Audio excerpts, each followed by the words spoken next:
Governor Christie of New Jersey, Eric, he's going to be the keynote speaker, we hear, about to be announced as that for the convention.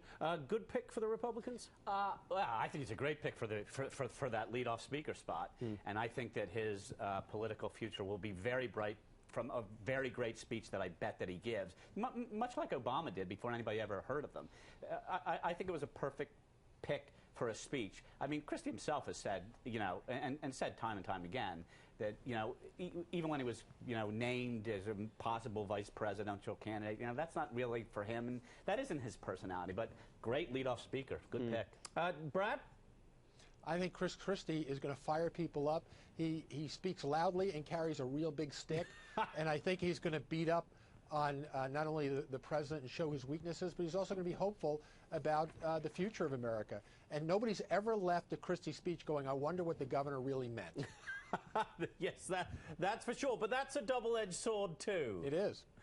Well, you've got to make sure he's scripted and that his message is Romney's message. And I happen to believe that every speaker is not going to be writing their own speech. It's going to be thematic. It's going to be a Romney message that you'll see from the beginning to the end.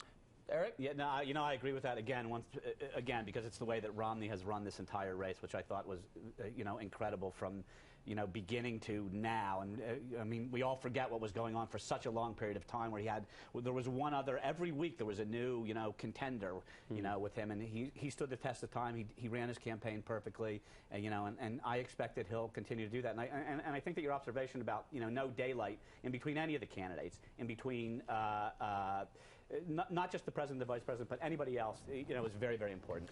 Brad, is that the way generally, I mean, you've been involved in these things, is that the way generally the convention speeches are controlled now from the top? I mean, I guess we remember, what was it? Was it 76 when Pat Buchanan declared the culture war on? No, it was in 88. 88. It was a disaster. I'm sorry, I'm aging Pat Buchanan. Yeah, I was actually in charge of Bush's schedule for the convention. And when I saw the convention lineup, and Ronald Reagan was knocked beyond prime time for Pat Buchanan, and Pat Buchanan gave a very visceral speech, a divisive speech, it was a disaster. And Reagan, on the other hand, in 1980, had a very scripted convention. Mike Deaver and others, professionals, understood how important it was to be thematic and to be hopeful and to have a theme from beginning to end, which would set the tone for the general election.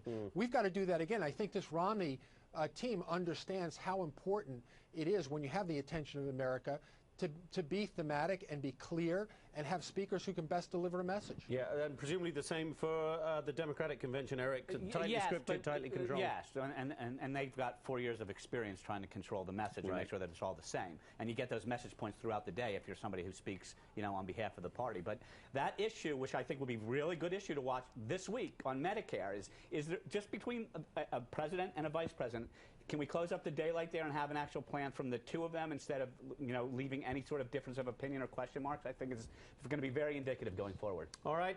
Eric Gaverbaum, Associate Publisher of Social Media Mags, and Brad Blakeman, former Deputy Assistant to President George W. Bush. Great to have you both here. Interesting debate. It'll continue.